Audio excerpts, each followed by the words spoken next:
最後に何食べたい？それめっちゃ気に入ってるやん。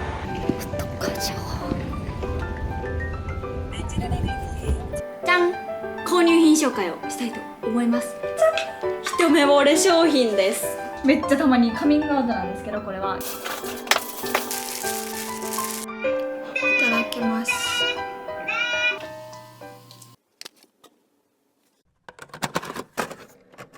泣く？荷物多すぎる。泣く。今日の本でね、練習。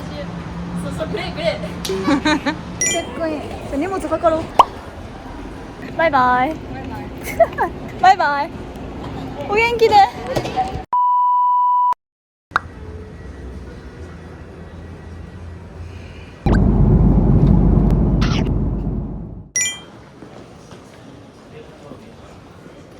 着きました。なんですけど、携帯が使えません。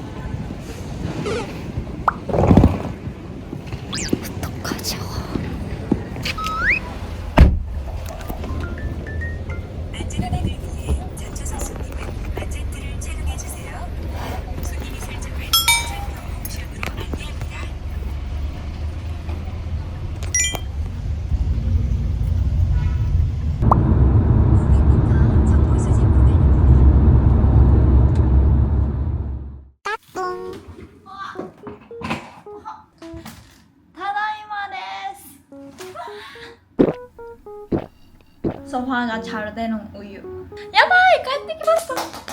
ただいまです。ねえ、なんかテンション上がるんですけど。一人やねん。ちょっと今日中に片付けないともうずーっと放置してる気がしたので、12時なんですけどカメラを回しております。ねえ、久々の韓国なんやけど。てかさ、この家さ、1ヶ月ぐらい開けてたんですけど、なんか新しい家の匂いする。なんでやろう。てかさ、韓国に帰ってきたじゃん。でさ、私うわめっちゃ成長したかもって思ったことがあって、공항에서 Welcome to Korea라는 문자를 보고 아 너무 좋다 이렇게 느꼈어요. 이게 너무 신기하고, 왜냐면 제가 한국 유학 왔을 때는 그때는 앞으로 나 혼자 할 수 있는지, 한국 생활을 잘할 수 있는지 이런 거 너무 걱정도 많아서, 근데 지금 그런 거 없이 너무 좋은 기분이었어요. なんやろ、1年越しにもう一回1ヶ月ぐらい日本で長く過ごして、その後に韓国に来たら全く違う気分で韓国に来てて、なんかほんまに韓国の生活に自分が適応したなじゃないけど、あ、これって韓国の生活がうまくできてる証拠やなって思ったんですけど、もしさ、韓国での生活がさうまくいってなくてさ、なんかストレスとかが多かったり、韓国での思い出がね、いい思い出があんまりなかったら絶対そういうことって感じれなかったと思うのね。だから韓国生活を楽しめてることに、ほんまに幸せなことやなって思ったし、なんかもっと頑張ろうってなったそう急に何って感じやねんけど、ちょっとなんかね、なんか感じだ。もうさ、一日中動きすぎて髪の毛とかボサボサなんですけど、 YouTube を撮りたくなっちゃった。服をね、いろいろ持って帰ってきたんですよね。もちろん家族に会えやん、友達に会えやんとか、そういうね寂しい思いとかはもちろんねたまにねあるよ、あるけど、それ以上にこう海外で一人で住むと学ぶこととかがねほんまに多いのね。多いし、久々に会った人とかにもみんなに言われるけど、大人になったねってめっちゃ言ってもらえるし、自分でも強くなったなって、強くなったっていうか自立したなってめっちゃ思うのね。だから留学してよかったなって思うし、これからももっともう韓国で住んでたらね、いろんなねトラブルもありますよ。トラブルもあるし、いろんな人がおるし、ここにも。それは日本も同じやけど、なんかそういういろんなことがあるけど、こう今韓国で過ごせてるんやから、そう、それはね当たり前じゃないなっていうことも今回身に染みて感じたし、初心を思い出したかも。なんかね、一人でね YouTube やってるとさ、こう YouTube ってキラキラしたように見えてさ、結構作業とかも全部一人でできるからさ、たまに孤独みたいな感じに感じる時があるのね。たまに、めっちゃたまに。カミングアウトなんですけど、これは全然今は孤独とか感じてないよ、全然感じてないけど、たまにこうね、いろんなことが重なって落ち込むなって時に SNS におる自分はすっごいキラキラしてるのに、それを編集してる自分っていうのがすごいなんやろの、キラキラしてないじゃないけど、なんか言葉に表すのが難しいけど多分伝わるかな。画面の中におる自分とこう編集してる時の自分の気持ちの温度差がすごくて、その温度差にメンタルがやられる時っていうのがたまにはあったのね。そういうのもあったりするけど、そういうのもあって当然っていうか、落ち込むこともあって当然やなって思ったし、今何かを頑張れることってめっちゃ幸せなことやなって思った。なんか韓国の生活の中でもっと頑張れるべきことはあるなって感じましたね。はい、まあそういう話はまたちょっとおいおいゆっくりみんなにしようと思うんですけど、じゃじゃじゃん이거 한국 친구들 이거 너무 좋아하니까 많이 사라고 왔어요. なんかいろいろ買ってきたんですけど、これをちょっと片付けてお風呂入って寝ましょう。片付けよう。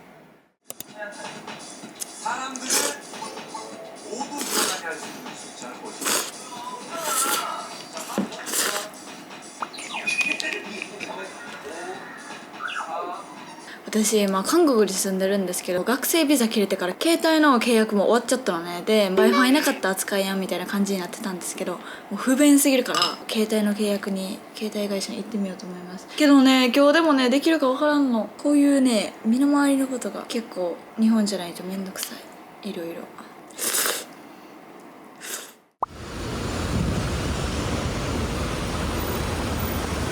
안녕하세요. 그 휴대폰을 계약하고 싶은데 그 외국인登録증 없으면 안 돼요. 번호를 새로 만들려고. 학생 비자 끝나고 번호를 보관하고 있는데 그 번호를 다시 쓸 수 있게. 번호 한 번 말씀해 주세요. 010 네. 잠시만요. 01 2월 2월 6일? 네. 2월 맞죠? 1월. 1월?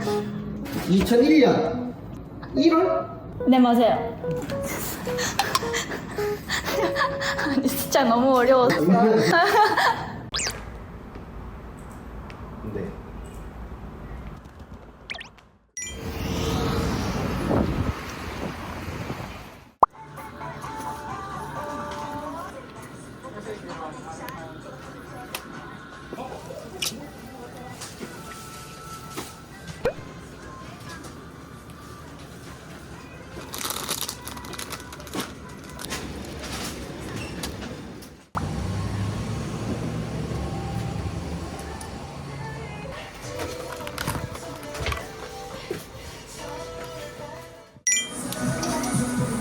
추가하실 상품을 타세요. 주문 정보를 확인해주세요. じゃん、購入品紹介をしたいと思います。日本に1ヶ月ぐらいおる間に買ったものとか、あとは日本におる間に家に届いてたものを紹介したいと思います。イエイそれでは紹介します。パンパンパンパンと紹介していきますね。まずは何から紹介しよう。では私が一番気に入ってるもの、ちょっとこれは気に入りすぎて開封してしまったものなんですけど、じゃららららん、シャネル大先生。何かと言いますと、じゃん、一目惚れ商品です。じゃーん。このデザインがシンプルなのもめっちゃ可愛いんですけど、カードケースをゲットしました。これめっちゃちっちゃいね、手に収まるサイズで、もうなんかここにマークついてるだけなのがシンプルでめっちゃ可愛いと思って、白色汚れるかなって思いながら白色が一番私には可愛く見えたので、こちらをゲットしました。これを愛用したいと思います。リオールではアクセサリーをゲットしました。私今回なんでブランド物をいくつか買ったかって言ったら、円が安いじゃん。わざわざ韓国で高いものを買っても円が安いから高いお金を出さないといけないっていう現象が起きるから、ずっとね高いものはあんま買ってなかったの。だから今回帰ったタイミングで、それだと日本円で買った方がいいよなと思って今回いろいろ買ってみました。じゃじゃーん、めっちゃ可愛い。まずはこちらです。じゃん。指輪かわいい。もうめっちゃかわいいんですけど、私これのネックレスを持ってて、なんか統一した指輪が欲しいなと思ってゲットしました。次はちょっと色が変わります。じゃあじゃあじゃん。ピアスです。ピンクゴールド。これは並べたらわかるかな、結構色が違うの。こっちがシルバーでピンクゴールド、ちょっと存在感のあるキラキラなピアスって感じで、このジャラジャラ何もついてないからシンプルで可愛いなと思ってゲットしました。なんかどんなお洋服にも合いそうと思ってゲットです。これはね2つで10万円ぐらいやったかな。アクセサリーにしたら高いんですけど、こういうね高いものを持ってると長い間使えるし、もういろんなねアクセサリーを悩む時間とかがなくなるから、高いものをね1つだけ持っておくっていうのはいいかなと思って、こちらピアスと指輪もゲットしました。で次はこちらです。ディオールのジャドールのボディスクラブですね。これは口コミが良かったとか SNS でバズってたとかそういうんじゃなくて、ただ単に個人的に気になって買ってみたっていうやつなんですけど、大当たりです。これは私スクラブを週に2回とか3回してるんですけど、スクラブしたらね肌の角質とかが取れて肌がねスベスベになるの。だから私その感じ好きで、高いスクラブって違うんかなって思ったんですけど、もうこれはねほんまにいい。もう何より匂いが最高。お風呂出た後とかもタオルで拭いたりしても匂い残ってるし、これね中にね保湿してくれる成分みたいなのが入ってるらしいのね。最高の商品ですね。1万5000円ぐらいやったかな。友達とかにプレゼントとして記念にもらったらめっちゃ嬉しいものってあるじゃん。そういうものの一つだなと思います。しかもね高かったけど内容量も結構入ってて結構使えるかなって思います。これは最高おすすめ。次こちらです。じゃじゃーん。これは先週の動画になるかな、これが上がる頃はダイエット Vlog で紹介したんですけど、これ成城石に言ってるのね、悪いものが入ってないみたいな感じのグラノーラなんですけど、1000円ぐらいしてちょっと高いんですけど買う価値があります。美味しい。中にねこのいちごのドライいちごとチョコレートもねたまに入ってるのよ。これが美味しいねんな。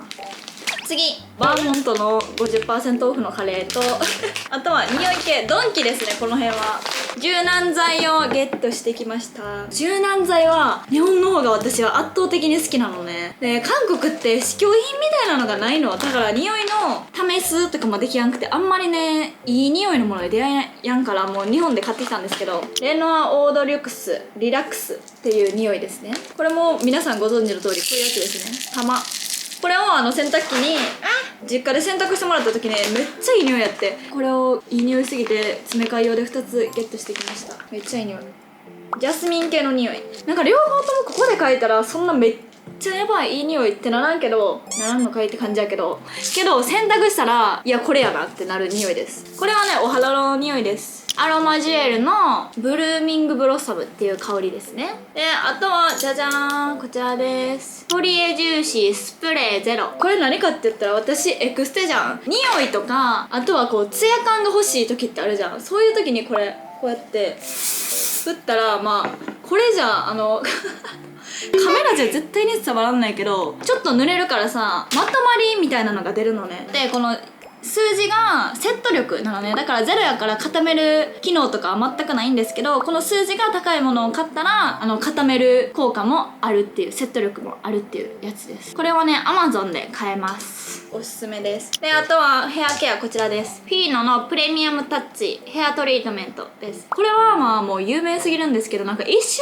回ってこれみたいなとこあって、私ヘアマスクっていうよりヘアトリートメントとして普通に使ってるんですけど、これの一番いい使い方はシャンプーするじゃん。シャンプーしてこれを使います。ブシで溶いて 2,3 分放置して洗顔したりして 2,3 分放置して洗い流したら、この500円と思えやんクオリティが出るのね。ほんまに発揮されるの。これ大量に入ってるのはなんせだから1回買ってみてほしい。これ1個でいろんなケアができるっていうやつです。コスパの良さが素晴らしいので、買ったことない人だったらぜひドンキで買ってみてください。であとはじゃん DHC のリップとロートリセの目薬です。でこっちの DHC のリップはメイク直しする時とかのリップによくて、ティント塗る直前とかに塗ってもあんまり悪影響がないし、オイルで縦じわとかもねちゃんと消してくれるし、あとはこれ細いのね、細いから塗りやすいって感じで DHC のリップ好きなので買い足してきました。で次はじゃじゃじゃん、私の大好きなサンリオメイクアップスポンジ、可愛くて買っちゃったドンキで。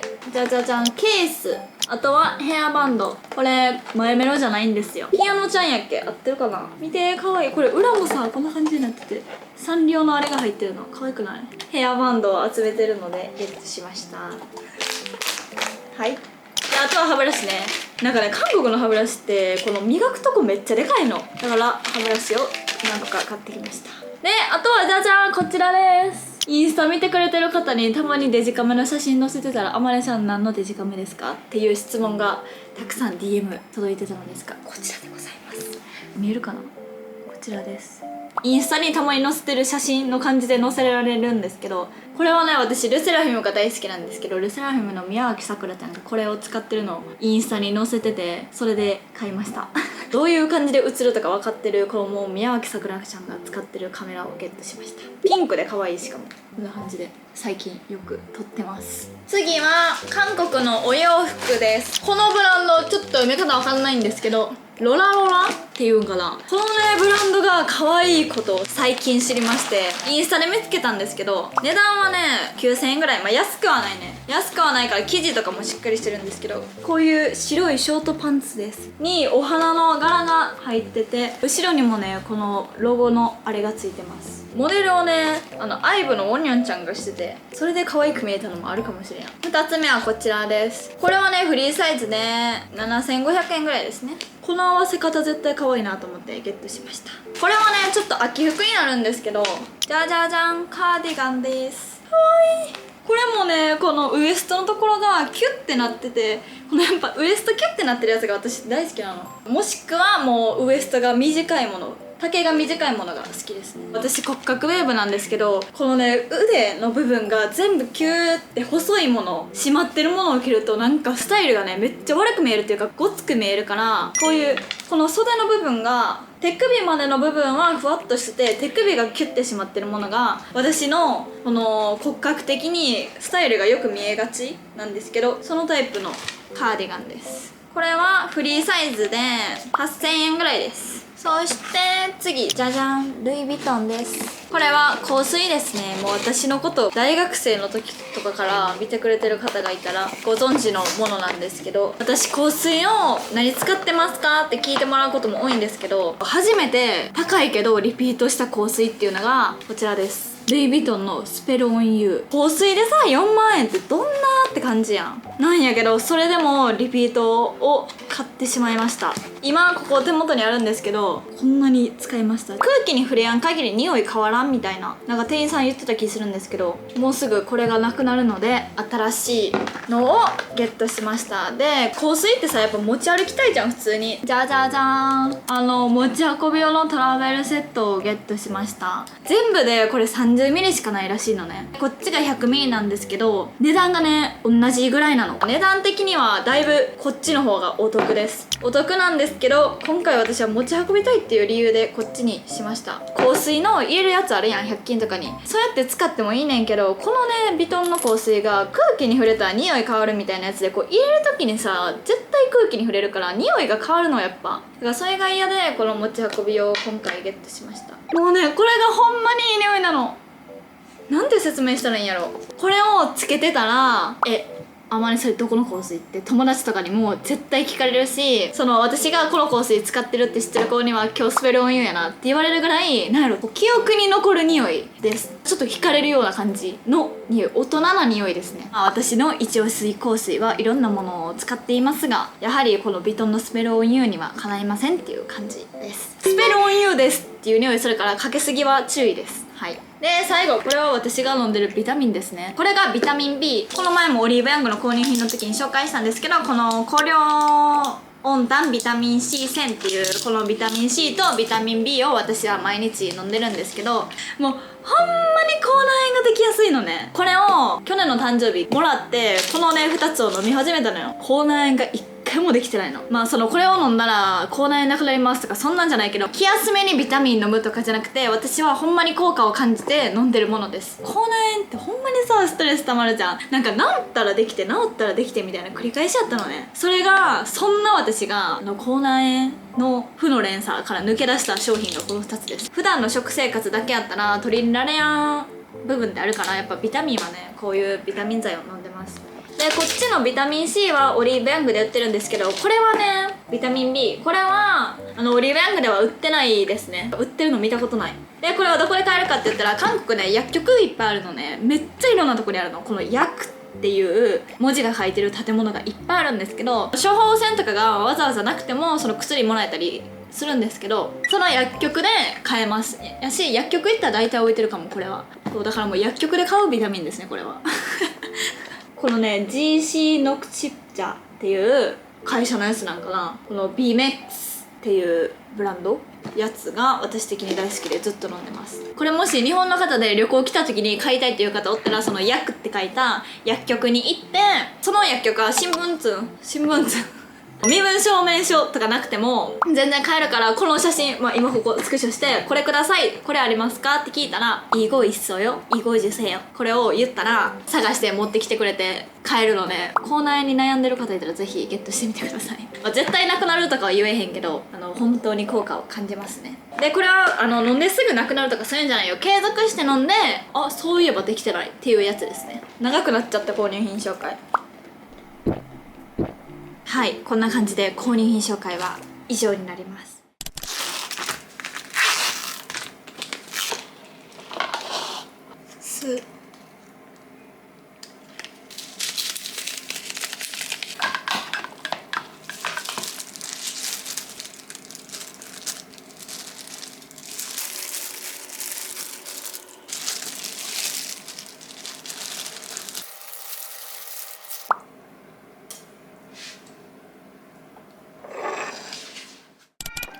いただきます。これはねマヨネーズじゃなくてレモンソースみたいなやつ。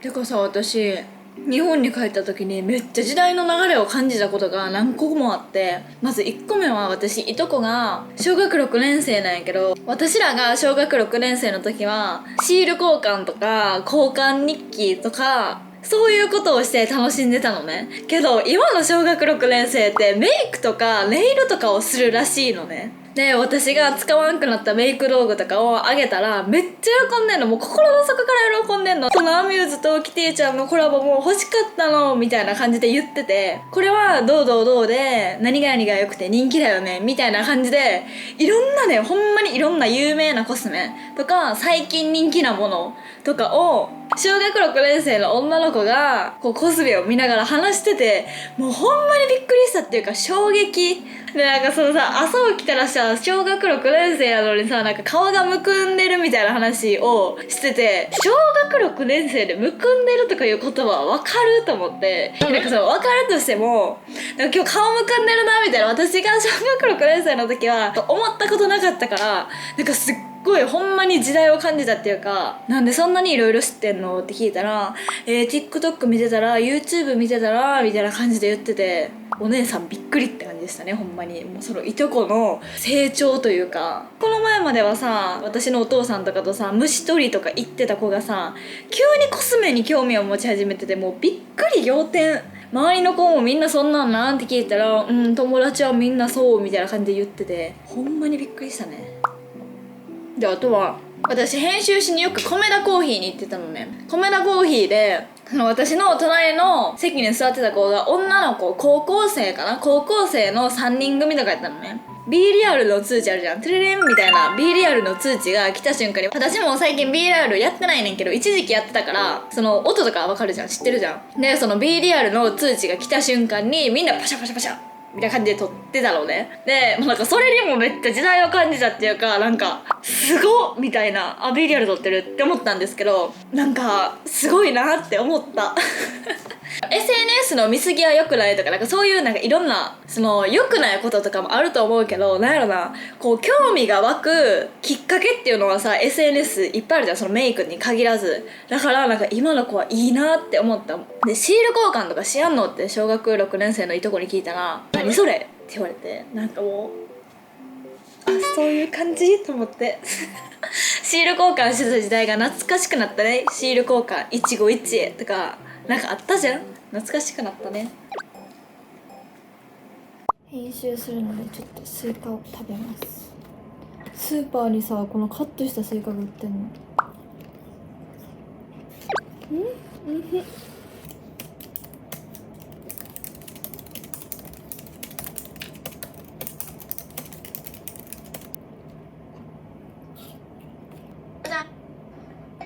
スイカ美味しいんやけどさ、種がさ食べにくい。